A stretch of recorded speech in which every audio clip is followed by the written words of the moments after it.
Música. ¿Qué sería de muchos de nosotros sin ella?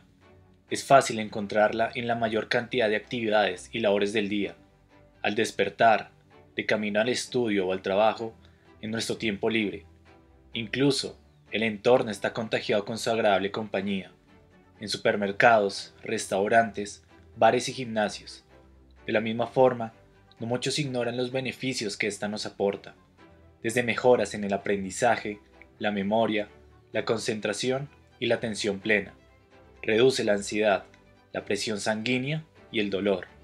Mejora la calidad del sueño, el estado de ánimo y el bienestar. En niños, favorece el desarrollo cerebral, potencia la autoestima y enseña a regular las emociones. Razones hay de sobra para disfrutarla y gozarla, pero todo placer tiene también sus riesgos. Para demostrar esto, tomaremos de referencia el magnífico libro Musicofilia, del neurólogo británico Oliver Sacks, donde se presentan de manera detallada las repercusiones de la música y su relación con el cerebro. Empezando con la historia de un hombre al cual le cae un rayo encima, y su mayor consecuencia es el inicio de una carrera musical que se justificó por un misterioso deseo y anhelo de escuchar música clásica. Dicho deseo evoluciona a la intención de aprender a tocar el piano y desemboca en una presencia que obliga al hombre a interpretar su propia música. Música que se puede escuchar y disfrutar hoy en día en las diferentes plataformas musicales. Así como muchos amamos la música, de la misma forma muchos otros le temen. Personas que sufren ataques de tipo epiléptico que son inducidos por la música. Como botón de muestra, Sachs presenta el caso de un crítico musical quien empieza a sufrir ataques en el ejercicio de su profesión, episodios que se vuelven cada vez más frecuentes y hacen del hombre una persona sensible a la música, hasta el punto de verse obligado a renunciar a su profesión y abstenerse de disfrutar de ese estímulo que había significado el argumento de su vida.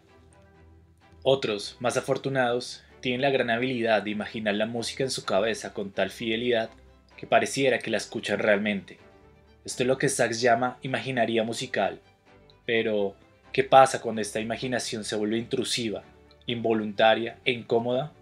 Esto es lo que Sachs llama gusanos cerebrales, y no es más que la repetición incesante e involuntaria de una canción o parte de ella.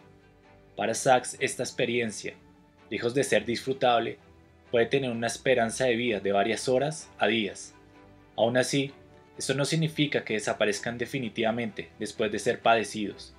Quedan resguardados, a la espera, de manera que algún estímulo o referencia en concreto los pueda reactivar, aun incluso muchos años después. Pero existe algo mucho peor que los gusanos cerebrales, y esas son las alucinaciones musicales. Podríamos decir que las alucinaciones son la evolución de los gusanos cerebrales, con la diferencia que en las alucinaciones la víctima no piensa que cree escuchar la música, realmente la escucha, y a un volumen generalmente alto. Esto lo confirma Timothy Griffiths en sus estudios, descubriendo que las alucinaciones musicales están asociadas a una activación generalizada de las mismas redes nerviosas que se activan normalmente cuando se percibe música de verdad. Por su parte, Sachs determina ciertos factores que caracterizan estos padecimientos. Suelen presentarse en personas con una progresiva pérdida de la capacidad auditiva. Las alucinaciones se presentan en forma de ruidos, para después tomar la forma de música con connotaciones emotivas, sentimentales y evocativas. Finalmente, pueden llegar a contraerse en fragmentos cortos o un par de notas musicales, cosa que, al parecer, le pasó a Schumann. Aunque esta experiencia tiene todos los componentes para ser incómoda, existen personas que llegan a tolerarlas. Incluso, algunos afirman disfrutarlas. Ahora bien, una cosa es que la música sea incómoda y otra muy distinta es no poder percibir música. En estos casos, hablamos de amusia. La amusia se entiende como la falta del desarrollo de ciertas capacidades que impiden reconocer elementos básicos de la música, como son el tono o el ritmo. En consecuencia, no se entiende ni comprende la música en sí misma. Pero ojo, esto no quiere decir que un músico sea sordo. Como ejemplo, Sachs ofrece el particular caso del Che Guevara, que aparentemente era sordo al ritmo. ¿Y qué significa esto? Sachs afirma que se le podía ver bailando un mambo mientras la orquesta tocaba un tango. Ahora bien, una cosa es padecer amusia desde el nacimiento y otra muy diferente padecerla repentinamente. Imagina que un día, sean las razones que sean, dejas de comprender, entender, interpretar y finalmente disfrutar la música tal cual la conoces hoy en día. Para muchos de los que disfrutamos de la música, resulta algo muy difícil imaginar nuestra vida sin ella. Seguramente sentiríamos una pérdida irreversible, pero para las personas con amusia congénita, no creo que se pueda hablar de una pérdida como tal. A una de estas personas con amusia congénita le preguntaron qué escuchaba cuando ponían música. Lo mismo que oiría usted si estuviera en la cocina y tirara todas las sartenes y ollas al piso. De la misma forma, una mujer, corresponsal de Sachs y quien perdió la capacidad de reconocer música, afirma que esta ausencia ha significado el vacío más grande de su vida. A su vez, afirma que nada puede igualar la dicha de una vida con música. Algo trágico, ciertamente, pero todo depende de los ojos con que se mire. Otra mujer presentada por Sachs, quien sufre un accidente en carro, pierde la capacidad de identificar e imaginar la música. Ciertamente apasionada por la música, aquello representó un acontecimiento difícil de asimilar. Aún así, y a partir de la disciplina, empeño, dedicación y amor por la música, ha logrado vencer, de cierto modo, estas formas de amusia y ha podido desarrollar su sentido musical e imaginería, no como lo tenía antes del accidente, pero esto le ha permitido interpretar la música y el entorno en general de una manera que nunca lo hubiera hecho antes del accidente. Aunque el accidente la limitó, también le ofreció la posibilidad de interpretar el estímulo auditivo y visual de una manera diferente, poco convencional, que ha utilizado como herramienta para sus composiciones. Ahora bien, otra cosa muy diferente a toda la anterior es que la música estimule los sentidos. La sinestesia significa literalmente fusión de los sentidos, y se entiende como un fenómeno puramente sensorial. De esta forma, se pueden encontrar personas que perciben las letras o los días de la semana con un color en particular.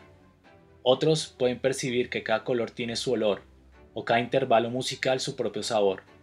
Sachs afirma que de todas las formas de sinestesia, la música, sobre todo los efectos de color experimentados mientras se escucha música o se piensa en ella, es una de las más corrientes y quizás la más llamativa. También hay quienes tienen respuesta sinestésica ante sonidos de la naturaleza o el ambiente en general. Además, existe lo que Sachs considera sinestesia superior, una unión de ideas más que de sensaciones. Por ejemplo, para una persona ciertos días de la semana pueden tener una connotación de amable y otros de malvado. Para estos sinestésicos, dice Sachs, no hay caprichos ni antojos, sino correspondencias fijas, irremediables que duran toda la vida. Adicionalmente, varios experimentos han descubierto que la sinestesia es una característica de los recién nacidos, cosa que se pierde con el desarrollo del cerebro. La música, como forma de terapia para combatir diferentes patologías, es altamente poderosa y recomendada. Sachs hace un recuento por diferentes patologías, empezando por los savants musicales. El término savant fue utilizado por primera vez por Langdon Down, en referencia a niños con niveles bajos de capacidad mental, pero que eran compensados por otras facultades especiales, llegando a ser extraordinarias. Las actitudes que se acentúan en los savants son siempre de un tipo concreto, mientras que las que sufren deterioro son las de índole abstracta y a menudo lingüística. Para Sachs, la musicalidad es la forma de talento savant más común y quizás más llamativa. Como ejemplo, la confesión de un profesor que escribió a Sachs relatándole la particularidad de uno de sus alumnos.